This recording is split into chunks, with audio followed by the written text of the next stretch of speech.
Hi friends, Dholka education society સંચાલિત Shrimati આરડીશા arts અને Shrimati વિડિશા commerce college દ્વારા અર્થશાસ્ત્ર વિભાગના ઉપક્રમે ચાલતા આ ઓનલાઈન વિડિયો લેક્ચર સિરીઝમાં આપ સૌનું સ્વાગત કરું છું। આજે આપણે જે મુદ્દાની ચર્ચા કરવા માટે અહીંયા એકઠા થયા છીએ એ મુદ્દાનું નામ છે વૈશ્વિકરણના લાભાલાભ, advantages and disadvantages of globalisation. સૌપ્રથમ વાત કરીશું આર્થિક સુધારા એટલે શું, કારણ કે વૈશ્વિકરણ હોય, ખાનગીકરણ હોય કે ઉદારીકરણ હોય એ આર્થિક સુધારાનો એક પાર્ટ છે। એ પહેલા જે વિદ્યાર્થી મિત્રો આ ચેનલ ઉપર નવા હોય તો એ દર્શક મિત્રોને આ ચેનલને સબસ્ક્રાઇબ કરી લેવી, જેથી અમે જે કંઈ નવા વિડીયો અપલોડ કરીએ એની માહિતી આપ લોકોને મળી રહે। મૂળ મુદ્દો છે વૈશ્વિકરણના લાભાલાભ। વૈશ્વિકરણ એ આર્થિક સુધારાનો એક ભાગ છે, માટે આપણે આર્થિક સુધારા એટલે શું એ સમજીને ત્યારબાદ આગળ આપણે વધીશું।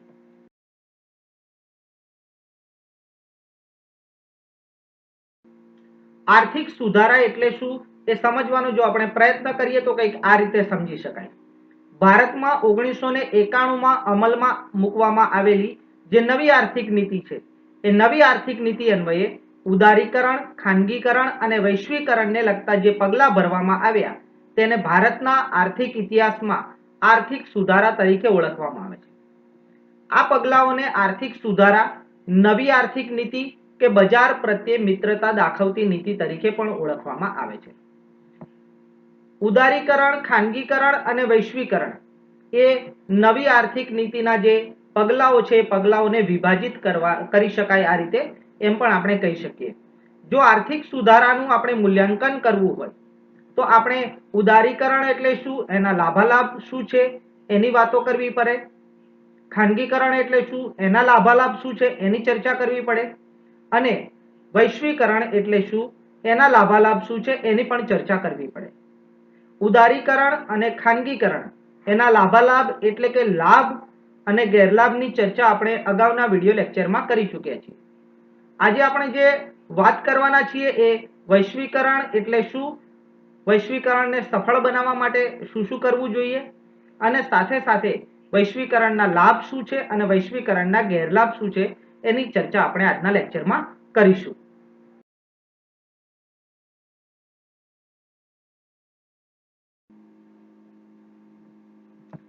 તો મિત્રો સૌપ્રથમ વાત કરીશું વૈશ્વિકરણ એટલે કે ગ્લોબલાઇઝેશન, એનો અર્થ શું છે એની ચર્ચા કરીએ તો વિશ્વના દેશોના અર્થતંત્રનું જ્યારે એકીકરણ કરવામાં આવે અને તેને અવરોધતા અંકુશો દૂર કરવામાં આવે તો આ બાબતને આપણે વૈશ્વિકરણ તરીકે ઓળખી શકીએ। જ્યારે અર્થતંત્રનું વૈશ્વિકરણ થાય ત્યારે વિશ્વના દેશોમાં પેદા થતી વસ્તુઓ અને સેવાઓ અને ઉત્પાદનના સાધનોનું સ્થાનાંતર શક્ય બને છે। મુક્ત સ્થાનાંતરની આડે આવતા અવરોધોને દૂર કરવામાં આવે છે અને છેવટે વિશ્વનું અર્થતંત્ર એક બજાર કે એક અર્થતંત્રનું સ્વરૂપ ધારણ કરે છે। વિશ્વના દેશોના અર્થતંત્રનું સંપૂર્ણ વૈશ્વિકરણ કરવા માટે માપબંધી, પરવાના, ઊંચી જકાતો, વહીવટી અંકુશો આ બધા અવરોધોને દૂર કરવા પડે છે અને દરેક પ્રકારની વસ્તુઓ તથા સેવાઓ તથા ઉત્પાદનના સાધનોની વિશ્વના દેશો વચ્ચે આદાન પ્રદાન શક્ય બને છે। સમગ્ર વિશ્વમાં એક જ ચલણ હોય તો તે વૈશ્વિકરણ માટે ખૂબ જ આદર્શ પરિસ્થિતિ ગણાય, પરંતુ વ્યવહારિક રીતે એ શક્ય ન હોવાને કારણે મુક્ત બજાર દ્વારા જે વિનિમય દર નક્કી થાય તે દરે વિશ્વના ચલણોનો વિનિમય થાય તો પણ આયાત અને નિકાસ તથા નાણાંના આંતરરાષ્ટ્રીય પ્રવાહને આપણે ઝડપી બનાવી શકાય। તો આ રીતે આપણે વૈશ્વિકરણ એટલે શું એ બાબતને સમજી શકીએ છીએ। હવે વાત કરીએ આંતરરાષ્ટ્રીય વૈશ્વિકરણ ક્યારે શક્ય બને। આંતરરાષ્ટ્રીય વૈશ્વિકરણ એ વૈશ્વિકરણ માટેની એક આદર્શ પરિસ્થિતિ છે।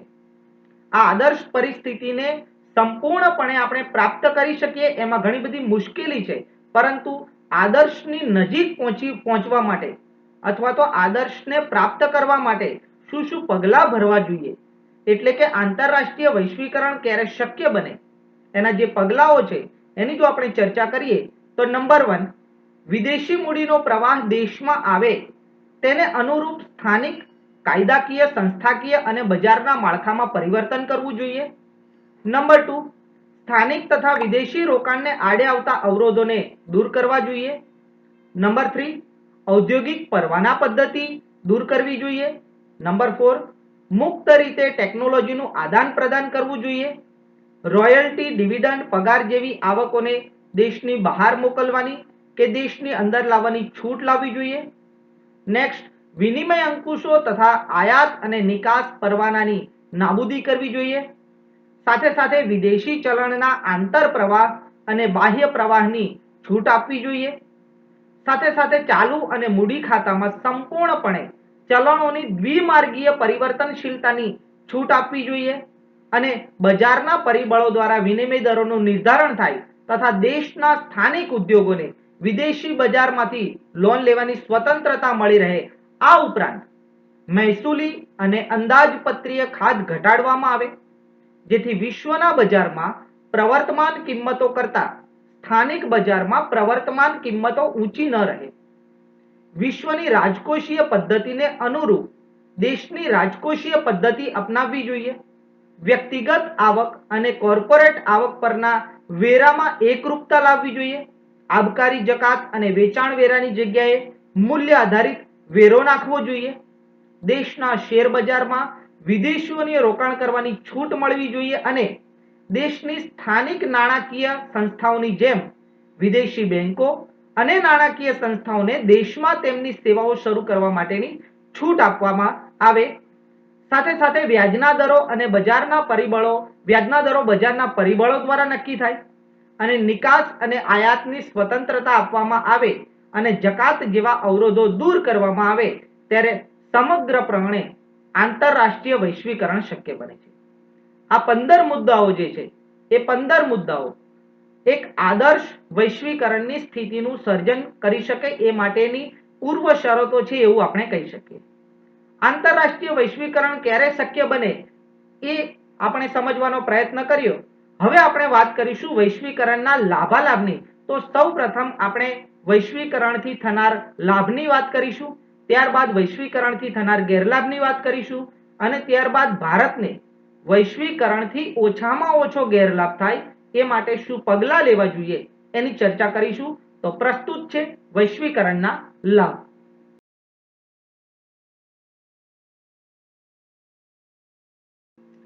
Welcome back. આજે આપણે વાત કરીશું વૈશ્વિકરણના લાભ શું છે. વૈશ્વિકરણના પ્રથમ લાભની જો આપણે વાત કરીએ તો તે છે તુલનાત્મક આંતરરાષ્ટ્રીય વેપારનો લાભ. આપણે તુલનાત્મક આંતરરાષ્ટ્રીય વેપારના જે સિદ્ધાંતો ભણ્યા એ સિદ્ધાંતો વૈશ્વિકરણનું હાર્દ છે. આંતરરાષ્ટ્રીય વેપાર એ તુલનાત્મક લાભના સિદ્ધાંત પ્રમાણે થાય એટલે કે જે દેશ જે વસ્તુની ઉત્પાદનની બાબતમાં ઓછું તુલનાત્મક ખર્ચ ધરાવતો હોય એ દેશ એ વસ્તુનું ઉત્પાદન કરે, એમાં વિશિષ્ટીકરણ કરે અને વધારે ઉત્પાદન ખર્ચ ધરાવતી ચીજ વસ્તુનું ઉત્પાદન બંધ કરે અને જેમાં વિશિષ્ટીકરણ કર્યું છે એ વસ્તુનું ઉત્પાદન વધશે અને તેની નિકાસ કરશે અને જેનું ઉત્પાદન બંધ કર્યું છે એવી વસ્તુ અન્ય દેશ કે જ્યાં એનું ઉત્પાદન ખર્ચ નીચું આવે છે એ દેશ એનું ઉત્પાદન કરે અને આ રીતે આયાત અને નિકાસના બંધનોને જો દૂર કરવામાં આવે તો દુનિયાના દરેક દેશને નીચા તુલનાત્મક ઉત્પાદન ખર્ચ પદ્ધતિથી ઉત્પાદન અને વિશિષ્ટીકરણના લાભો પ્રાપ્ત થાય છે. સાથે સાથે વસ્તુઓ નીચી કિંમતે પ્રાપ્ત થાય છે અને સમગ્ર વિશ્વના ઉત્પાદનમાં પણ વધારો થાય છે. તો વૈશ્વિકરણનો આ પહેલો લાભ છે તુલનાત્મક આંતરરાષ્ટ્રીય વેપારનો લાભ. વૈશ્વિકરણના જો બીજા લાભની આપણે ચર્ચા કરીએ તો ઉત્પાદનના સાધનોની મુક્ત આવન જાવન થાય છે. વૈશ્વિકરણ એટલે મુક્ત અર્થતંત્રને આડે આવતા અવરોધોને દૂર કરવા. એટલે કે ઉત્પાદનના સાધનો જે છે એ સાધનોનું એક દેશમાંથી બીજા દેશમાં જે સ્થાનાંતર થાય છે એ સ્થાનાંતરને આડે આવતા અવરોધો પણ દૂર કરવામાં આવે છે. એટલે કે સાધનોની મુક્ત આવન જાવન થાય છે. જે દેશમાં જે સાધનની અનુકૂળતા વધારે હશે તે દેશમાં તેને અનુરૂપ ઉત્પાદન પદ્ધતિ અપનાવવામાં આવશે. ભારતની વાત કરીએ તો ભારતમાં શ્રમિકોની સંખ્યા વધારે હોવાને લીધે ભારત માટે શ્રમ પ્રધાન ઉત્પાદન પદ્ધતિ વધારે અનુકૂળ હોય છે. જ્યારે અમેરિકા જેવા દેશોમાં મૂડીની વિપુલતા હોવાને લીધે ત્યાં મૂડી પ્રધાન ઉત્પાદન પદ્ધતિ વધારે અનુકૂળ રહે છે. તો શ્રમ પ્રધાન જે દેશ છે ત્યાં શ્રમિકોના વેતન દર પણ નીચા રહે છે, કારણ કે શ્રમિકોનો પુરવઠો વધારે હોય છે.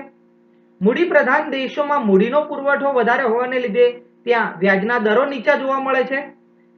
તો નીચા વેતન દર ધરાવતા દેશોમાંથી શ્રમિકોનું ઊંચા વેતન દર ધરાવતા દેશોમાં સ્થાનાંતર થાય છે અને શ્રમિકોની આવકમાં વધારો થાય છે. સાથે સાથે નીચા વ્યાજ દર ધરાવતા મૂડી પ્રધાન દેશોમાંથી મૂડીની જે નિકાસ છે એ નિકાસ ઊંચા વ્યાજ દર ધરાવતા શ્રમ પ્રધાન દેશોમાં થાય છે અને આ શ્રમ પ્રધાન દેશોને મૂડીનો લાભ પ્રાપ્ત થાય છે અને મૂડી પ્રધાન દેશોને શ્રમિકોનો પણ લાભ પ્રાપ્ત થાય છે. આમ વૈશ્વિકરણને લીધે ઉત્પાદનના સાધનોની મુક્ત આવન જાવનનો લાભ આપણને પ્રાપ્ત થાય છે. આગળના જો લાભની આપણે ચર્ચા કરીએ તો નિકાસ તથા ઔદ્યોગિક હેતુ માટે નાણાંના પુરવઠામાં વધારો થાય છે.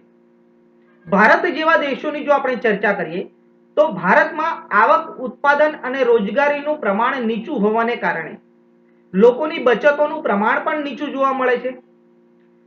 જો વૈશ્વિકરણ કરવામાં આવે અથવા તો જો વૈશ્વિકરણની દિશામાં આગળ વધવામાં આવે તો વિશ્વના દેશોની જે નાણાકીય સંસ્થાઓ છે, જે વિશ્વની બેંકો છે, જે મ્યુચ્યુઅલ ફંડો છે, વીમા કંપનીઓ છે, આ બધી વીમા કંપનીઓ, બેંકો કે આ બધી નાણાકીય સંસ્થાઓ દ્વારા ભારતમાં જે મૂડીરોકાણ થશે, ભારતમાં જે નાણાંનો પ્રવાહ આવશે, એ નાણાંનો પ્રવાહ વધવાને લીધે નિકાસ તથા ઔદ્યોગિક હેતુ માટે દેશમાં નાણાંના પુરવઠામાં વધારો થશે.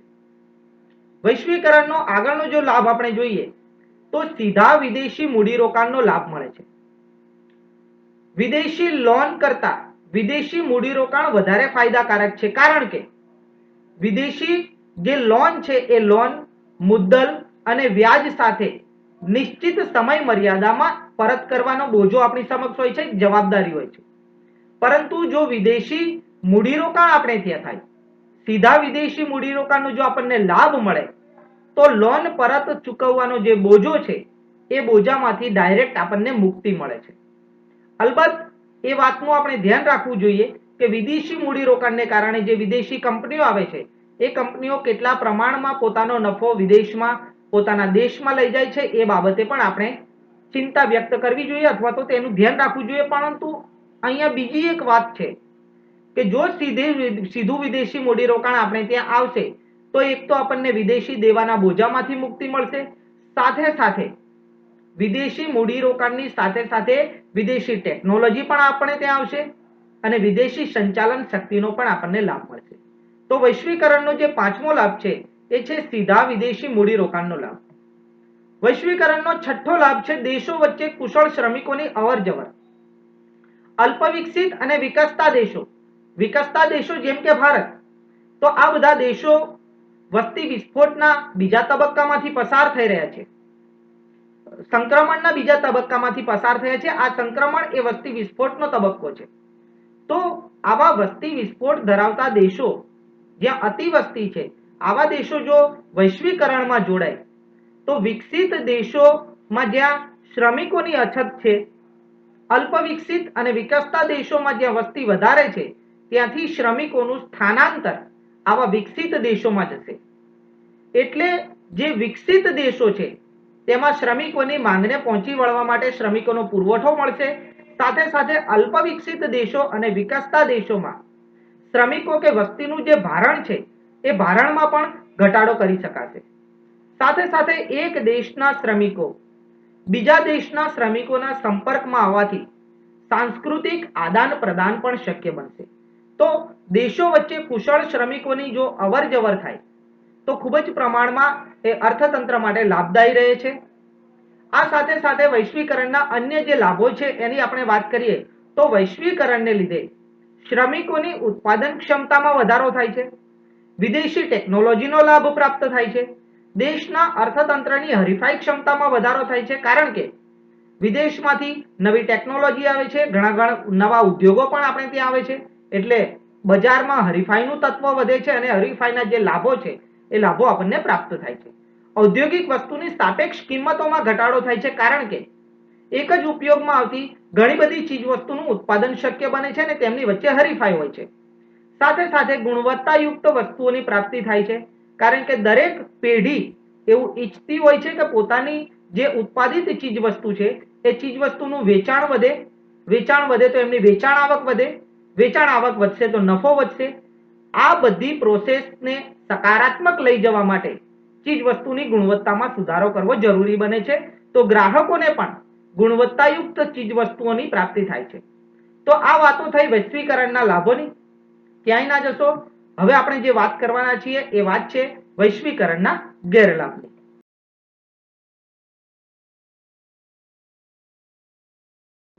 Welcome back. અત્યાર સુધી આપણે જે ચર્ચા કરી એ ચર્ચા વૈશ્વિકરણના લાભ માટેની ચર્ચા હતી. એટલે કે વૈશ્વિકરણમાં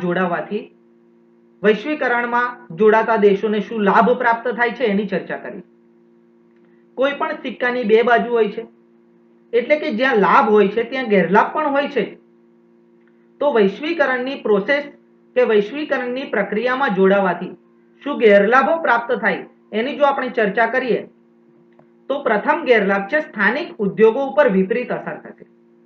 વૈશ્વિકરણને લીધે અર્થતંત્ર મુક્ત બનશે. ઉત્પાદનના સાધનો, આયાત નિકાસ આ બધું મુક્ત થશે. વિદેશી મૂડીનો પ્રવાહ દેશમાં આવશે. વિદેશી કંપનીઓ દેશમાં આવશે, બહુરાષ્ટ્રીય કંપનીઓ આવશે. તો એને લીધે દેશના જે નાના ઉદ્યોગો છે, દેશના જે ગૃહ ઉદ્યોગો છે એમના અસ્તિત્વનો સંકટ ઊભો થશે. સાથે સાથે આ મોટી મહાકાય કંપનીઓ દેશમાં આવવાને લીધે મૂડી પ્રધાન ઉત્પાદન પદ્ધતિનો વિકાસ થશે. એટલે દેશના લોકોને બેકારીની સમસ્યાનો સામનો કરવો પડશે. જે ઉદ્યોગો આપણે ત્યાં બાળ અવસ્થામાં છે, એટલે કે હરીફાઈનો સામનો કરવા માટે જે ઉદ્યોગો સક્ષમ નથી, એવા ઉદ્યોગોને સંરક્ષણ આપવાની ખરેખર જરૂર છે. આવા ઉદ્યોગોને મુક્ત હરીફાઈમાં જોતરી દેવાથી એમના અસ્તિત્વનો સવાલ ઊભો થશે. તો ભારત જેવા દેશોને વૈશ્વિકરણમાં જોડાવાથી સ્થાનિક ઉદ્યોગો ઉપર વિપરીત અસર થવાનો જે ગેરલાભ છે એ ગેરલાભ સહન કરવો પડશે. વૈશ્વિકરણના બીજા ગેરલાભની જો આપણે વાત કરીએ તો આવકની અસમાનતામાં વધારો થશે. ઇન્ફોર્મેશન ટેકનોલોજીને કારણે કુશળ શ્રમિકોને વધારે વેતન મળશે, અકુશળ શ્રમિકોને ઓછું વેતન પ્રાપ્ત થશે. જે લોકો સ્થાનિક ઉદ્યોગોમાં કામ કરે છે એમને ઓછું વેતન મળશે. જે લોકો બહુરાષ્ટ્રીય કંપનીમાં, વિદેશી કંપનીઓ જે ભારતમાં છે ત્યાં કામ કરશે, ટેકનોલોજીનો ઉપયોગ કરવાની જાણકારી જેમનામાં હશે એમને ઊંચું વેતન મળશે. એટલે અહીંયા વેતન દરોમાં પણ તફાવત જોવા મળશે. સાથે સાથે શિક્ષણનો વ્યાપ આપણે ત્યાં જેટલો હોવો જોઈએ, જેટલી જરૂર છે એટલો ન થવાને લીધે કુશળ કારીગરોની તુલનામાં અકુશળ કારીગરો આપણે ત્યાં વધારે જોવા મળે છે. લોકો બેકાર રહેવાનું વધારે પસંદ કરે છે, પરંતુ નાનું ગણીને અમુક કામો એ લોકો સ્વીકારતા નથી. સાથે સાથે વૈશ્વિકરણને લીધે કૃષિ ક્ષેત્રમાં એનો કોઈ લાભ પ્રાપ્ત નહીં થનાર હોવાને લીધે ઔદ્યોગિક ક્ષેત્રમાં જે લોકો સંકળાયેલા છે એમની આવકમાં વધારો થશે, અને કૃષિ ક્ષેત્રની આવક ન વધવાને લીધે આ બધા પરિબળોને જો આપણે સંકલિત રીતે જોઈએ તો વૈશ્વિકરણને લીધે આવકની અસમાનતામાં વધારો થશે એવું આપણે કહી શકીએ. વૈશ્વિકરણના આગળના ગેરલાભની વાત કરીએ તો કેટલાક પ્રકારની અનિશ્ચિત વાતાવરણ ઊભું થવાની જે ભય છે, જે બીક છે, એટલે કે અનિશ્ચિતતાઓમાં વધારો થવાની શક્યતા છે. શ્રમિકોમાં બેકાર થવાનો ભય છે. સાથે સાથે આયાત અવેજીકરણની જે નીતિ છે એ નીતિને આપણે ત્યજવી પડશે. મુક્ત અર્થતંત્રની નીતિમાં જો આગળ વધવું હોય તો ઘણા બધા વિદેશી ઉદ્યોગો આપણે ત્યાં આવશે, વિદેશી પેઢીઓ આપણે ત્યાં આવશે. તો જે ઉદ્યોગો, જે પેઢીઓ, જે સંચાલકો આપણે ત્યાં આયાત અવેજીકરણની નીતિને કારણે જે કોઈ વસ્તુના ઉત્પાદનમાં રોકાયેલા છે એ લોકોને બેકાર બનવું પડશે. ભારતના જે નાના ઉદ્યોગો છે, જે ગૃહ ઉદ્યોગો છે, એ ગૃહ ઉદ્યોગો આવી મોટી અને વિશાળ કંપનીઓની હરીફાઈમાં ટકી રહેવા માટે સક્ષમ ન હોય તો એમણે પણ પોતાના અસ્તિત્વને ટકાવી રાખવામાં જોખમ ઊભું થશે. સાથે સાથે જે વિદેશી શેર હોલ્ડરો છે, જેમણે ભારતના કંપનીઓના શેર ખરીદ્યા છે અથવા તો ભારતમાં કાર્યરત કંપનીઓના શેર ખરીદ્યા છે, એ વિદેશી શેર હોલ્ડરો અચાનક પોતાનું રોકાણ જો પરત ખેંચી લે તો શેર બજારમાં ભૂકંપ આવી જાય તેવી પરિસ્થિતિનું સર્જન થાય છે. સાથે સાથે વિદેશી મૂડીનો જો અતિશય પુરવઠો ભારતમાં આવે તો દેશના અર્થતંત્રમાં અસ્થિરતા ઊભી થાય છે. જે કંપનીઓ બહુરાષ્ટ્રીય કંપનીઓ છે એ ઘણા બધા દેશોમાં પોતાની શાખાઓ ધરાવે છે. તેથી જો વિશ્વના અન્ય દેશોમાં જો મંદી આવે તો ભારતના ઉદ્યોગોએ પણ એ મંદી સહન કરવી પડે. આવી ઘણી બધી અનિશ્ચિતતાઓ એ વૈશ્વિકરણના ગેરલાભના સ્વરૂપે આપણે જોઈ શકીએ તેમ છીએ. વૈશ્વિકરણના અન્ય ગેરલાભની જો આપણે ચર્ચા કરીએ તો નંબર 4 પર છે કૃષિ પેદાશોના નિકાસની મુશ્કેલી. કૃષિ પેદાશોનું નિકાસ એ મૂલ્ય અનપેક્ષ છે. મૂલ્ય અનપેક્ષ એટલે કૃષિ પેદાશોના કિંમતોમાં વધારો કે ઘટાડો થાય તેમ છતાં તેની નિકાસી માંગમાં વધારો કે ઘટાડો થતો નથી. આવા પ્રકારની માંગને મૂલ્ય અનપેક્ષ માંગ તરીકે ઓળખવામાં આવે છે. તો ભારતમાં ઘણી બધી કૃષિ ક્રાંતિઓ જો કરવામાં આવે, એક કૃષિ ક્રાંતિ તો આપણે ત્યાં થઈ ચૂકી છે. ઉત્પાદનમાં વધારો થયો છે, ગુણવત્તામાં વધારો થયો છે.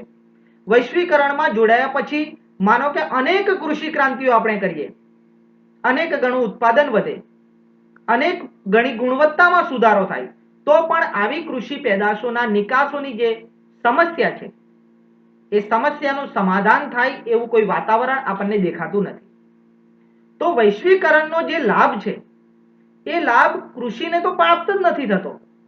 સાથે સાથે વૈશ્વિકરણમાં જોડાવાથી કૃષિને તો લાભ નથી મળતો એ તો જુદી વસ્તુ છે, પરંતુ એનો ગેરલાભ પણ પ્રાપ્ત થાય છે. કૃષિ ઉત્પાદનમાં આપણે બાળ મજૂરોની જે સમસ્યા છે એની પણ આગળ ચર્ચા કરવાના છીએ, જે વૈશ્વિકરણના ગેરલાભ તરીકે આપણે એને જોઈએ છીએ અથવા તો વિશ્વના દેશો એને જોવે છે. આગળનો જે ગેરલાભ છે કુશળ કારીગરોનું વિદેશ ગમન. વૈશ્વિકરણને લીધે ઉત્પાદનના સાધનોનું મુક્ત આવન જાવન થાય છે. ભારત જેવા અતિવસ્તી ધરાવતા દેશમાં જ્યાં શ્રમિકોની સંખ્યા ખૂબ જ વધારે છે એને લીધે શ્રમિકોની માંગ કરતા શ્રમિકોનો પુરવઠો વધારે હોવાને લીધે વેતન દરો નીચા જોવા મળે છે. વૈશ્વિકરણને લીધે શ્રમિકોની મુક્ત આવન જાવન થાય છે. તેથી મૂડી પ્રધાન જે દેશો છે જ્યાં શ્રમિકોની અછત છે અને એને લીધે જ્યાં વેતન દર ઊંચા છે એવા અમેરિકા જેવા દેશમાં ભારતમાંથી જો કુશળ શ્રમિકો ત્યાં સ્થાનાંતર કરે તો ભારતમાં કુશળ શ્રમિકોની અછતના જે પ્રશ્નો છે એ પ્રશ્નોનો સામનો આપણે કરવો પડશે. તો વૈશ્વિકરણને લીધે કુશળ શ્રમિકોનું વિદેશ ગમન થવાને લીધે દેશમાં કુશળ શ્રમિકોની અછત સર્જાશે.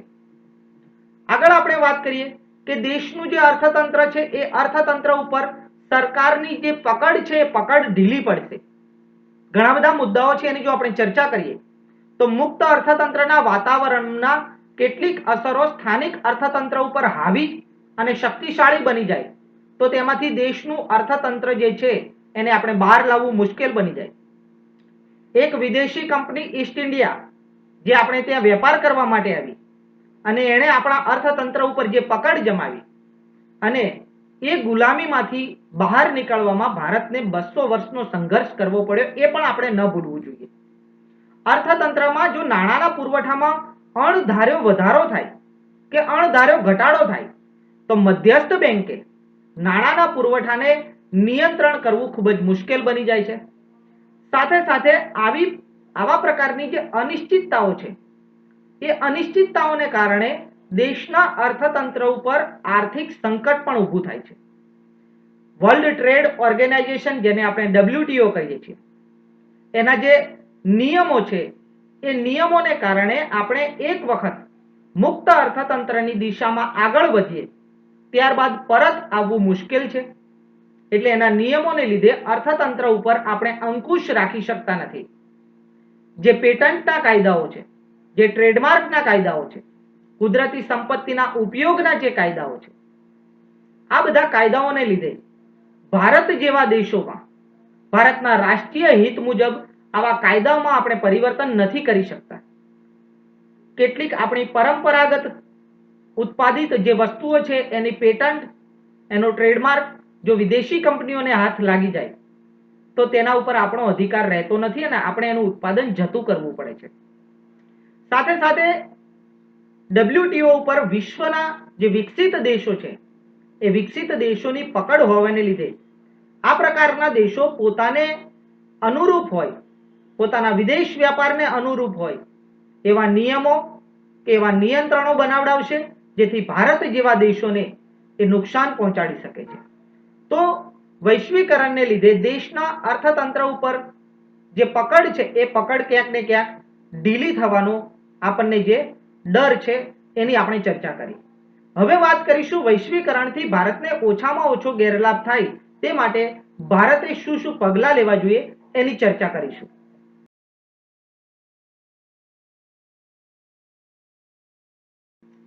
Welcome back. વૈશ્વિકરણના લાભ જોયા, વૈશ્વિકરણના ગેરલાભ જોયા. હવે વાત કરીશું વૈશ્વિકરણથી ભારતને ઓછામાં ઓછો ગેરલાભ થાય તે માટે આપણે શું શું પગલાં લેવા જોઈએ. નંબર 1, વર્લ્ડ ટ્રેડ ઓર્ગેનાઇઝેશનના નેજા હેઠળ આંતરરાષ્ટ્રીય વેપારના નિયમોમાં થઈ રહેલા ફેરફારો અને તે અંગેની વાટાઘાટોમાં ભારતને વિશ્વના દેશોનું એક મોટું બજાર મળે અને વિકસિત દેશોમાં પણ ભારતની નિકાસ વધે તેવા પ્રયત્નો કરવા જોઈએ. વિશ્વના અન્ય દેશો પણ જકાત અને અવરોધો દૂર કરે તે જરૂરી છે. કેટલાક દેશો તેમની પેદાશોની નિકાસોને સબસિડી આપે છે, તેથી ભારતની જે નિકાસો છે એ નિકાસોને મુશ્કેલી પ્રાપ્ત થાય છે.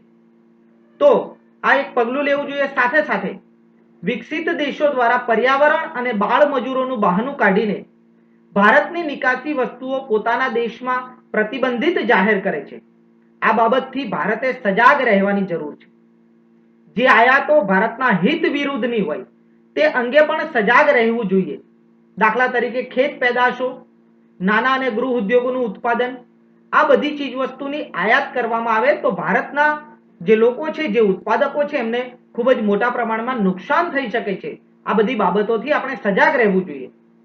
દેશી ઔષધિઓ તથા ભારતમાં બનતી વસ્તુઓના પેટન્ટ બાબતે પણ ભારતે સજાગ રહેવું જોઈએ.